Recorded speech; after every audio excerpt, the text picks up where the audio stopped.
For the past decade, everyone's been losing their minds over China. Your neighbor, cable news, half of Congress. China owns our debt. China's buying our farmland. China this, China that, and you know what? They weren't completely wrong to worry. But while everyone was busy freaking out about China, another country pulled off something way more interesting. Way more calculated. And almost nobody noticed.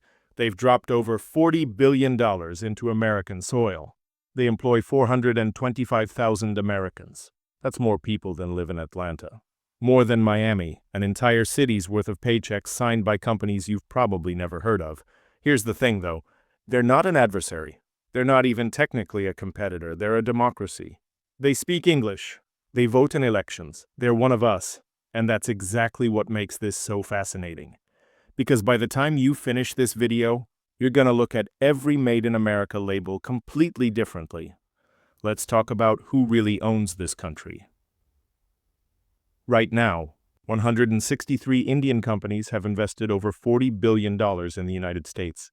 And before you say that's not that much, compare it to what Japan invests in some sectors.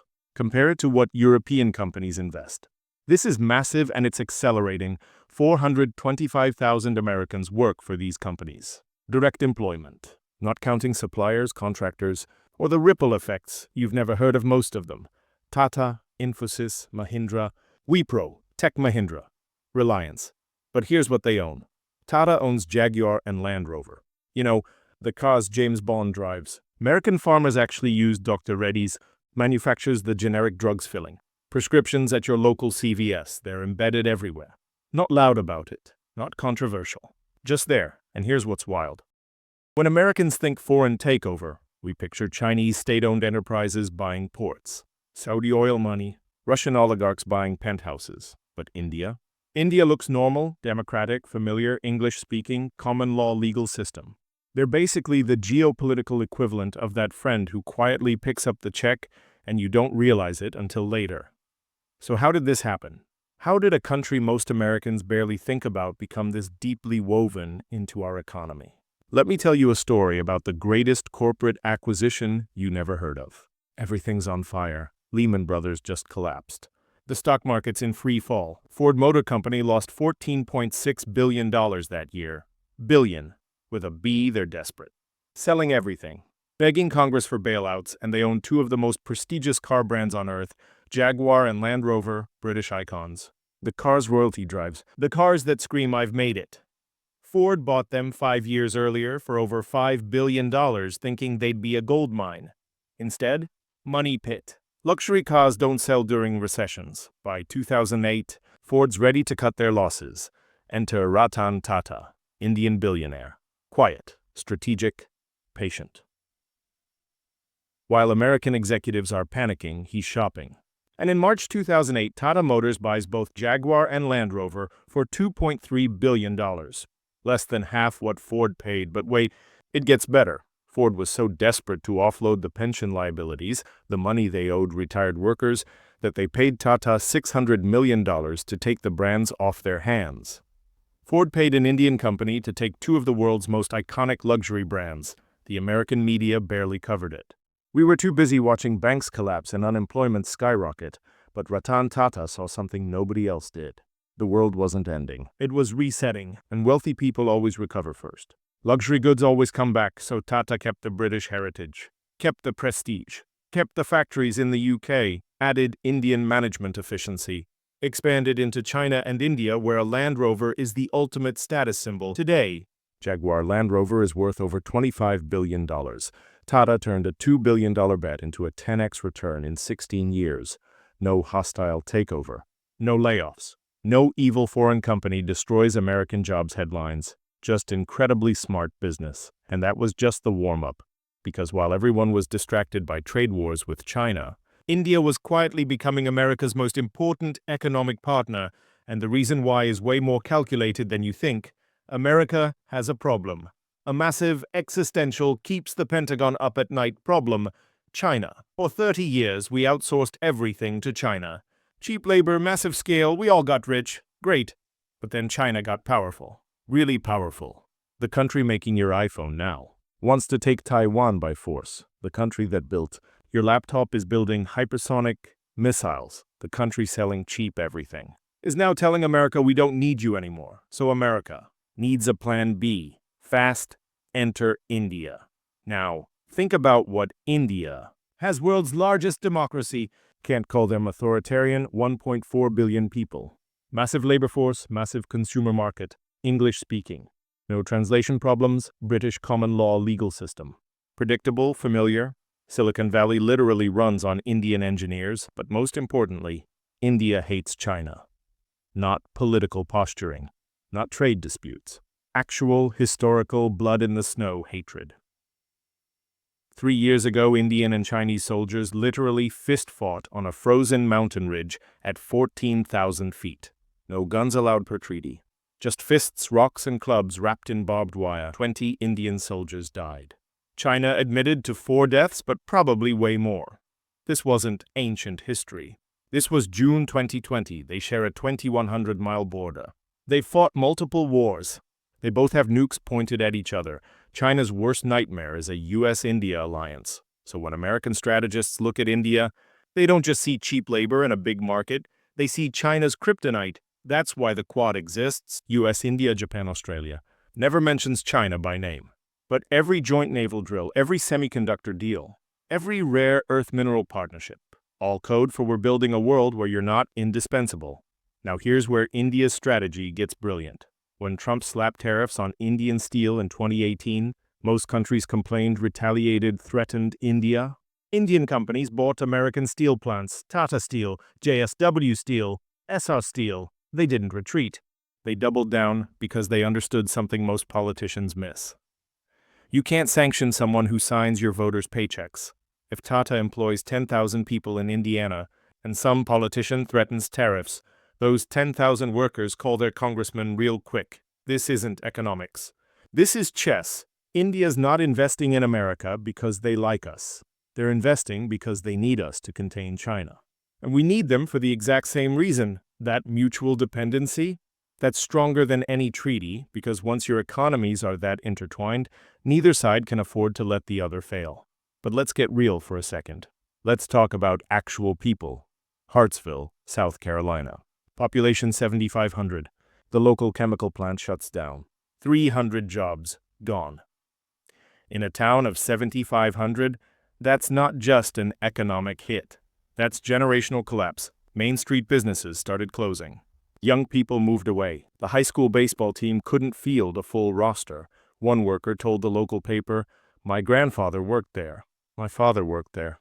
I worked there for 20 years. I thought my son would too. Now I tell him to leave." That factory sat empty for 6 years, rusting, decaying. Then in 2017, Tata Chemicals bought it. $35 million investment. New equipment, new management. By 2024, 400 jobs. More than before. The diner's full again. Movie theater reopened. Kids staying in town after graduation. One worker told reporters, "I don't care if my boss is in Mumbai or Manhattan. I care that my mortgage is paid. I care that my daughter can go to college. I care that this town has a future." This is the complicated part nobody wants to talk about. Yes, foreign companies are buying American assets, but in a lot of cases they're reviving them, investing in them, saving them. American corporations abandoned these towns decades ago, chased cheaper labor overseas.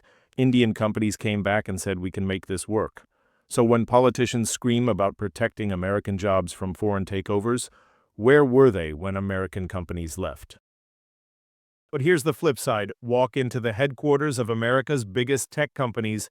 Google CEO Sundar Pichai, born in Chennai, India. Microsoft CEO Satya Nadella, born in Hyderabad, India. IBM CEO Arvind Krishna, born in West Godavari, India. Adobe CEO Shantanu Narayan, born in Hyderabad, India. MasterCard, former CEO Ajay Banga, India. FedEx CEO Raj Subramaniam, India. Combined market cap of companies led by Indian-born CEOs, over $5 trillion, more than the entire GDP of Japan. So some people ask, where are the American CEOs? Others say these people are Americans. They came here legally, studied at American universities. Both sides have a point. If you believe in meritocracy, this is proof the system works. But if the overwhelming majority of leadership in your most strategic industry comes from one other country, is that meritocracy? Or is that a dependency you didn't see coming? Because these CEOs don't just run companies. They run infrastructure, your search history, your operating system, your creative software, your payments, your cloud data, the digital backbone of America. Zoom out. Way out, because this isn't just about America and India. This is the entire global power structure being rewritten. China sees what's happening, and they're terrified. If India becomes America's manufacturing hub and strategic ally, China loses leverage, billions in trade. Regional dominance, so what does China do? Doubles down on Pakistan, India's enemy since 1947, the China-Pakistan Economic Corridor. $62 billion in roads, ports, energy, all designed to encircle India, to control shipping routes, to cut off India if they have to. Meanwhile, America, India, Japan, and Australia form the Quad. Never mentions China. But every military drill, every trade deal, every technology partnership is code for "we're containing you." Russia's caught in the middle. India's their oldest ally. Decades of weapons deals. But China's their new best friend after Ukraine, so Russia sells weapons to India. Sells oil to China. Plays both sides. Hopes neither forces them to choose. Europe's watching nervously. If America goes all in on India, European trade deals matter less, everyone's repositioning, and in the middle of all this, trade disputes over chicken imports. Sounds stupid, right? It's not. It's a stress test. How much can each side push before the relationship breaks? Answer so far, a lot, because both sides need this. America needs an alternative to China. India needs American technology to become a superpower. It's a marriage of convenience. But like all marriages, someone always has more leverage. So who really owns America? Honest answer? It's more complicated than ever. Indian companies don't own America, but they own a piece of it. A growing piece, a strategic piece, and that's not necessarily good or bad. It just is. But here's what history teaches us over and over again. Economic dependence always becomes political leverage. Eventually, Rome needed grain from Egypt. When Egypt cut them off, Rome starved. Europe needed oil from the Middle East. When OPEC said no, economies collapsed. America outsourced to China. Now China says we don't need you anymore. So now we're building the same dependence with India. Maybe it's different this time. Maybe India as a democracy will never use that leverage against us. Maybe 20 years from now, historians will say the US-India alliance saved democracy from authoritarian dominance, or maybe they'll say America traded one master for another and never learned the lesson. Truth is, we won't know for another decade, but by then the decision will already be made. The money's already invested. The infrastructure's already built. The jobs already exist, and once you're that intertwined, there's no going back. This isn't a story about villains and heroes. There are no good guys. Just interests, strategy, survival. The question isn't should we be scared of India? The question is, are we building a partnership or just a new dependency? And we won't know the answer until it's too late to change course. Look, if this video changed how you see the world, hit subscribe.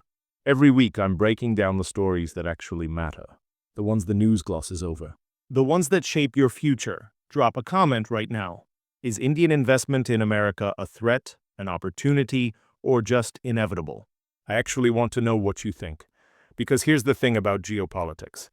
It's always more complicated than it seems. And the best decisions come from understanding that complexity, not running from it.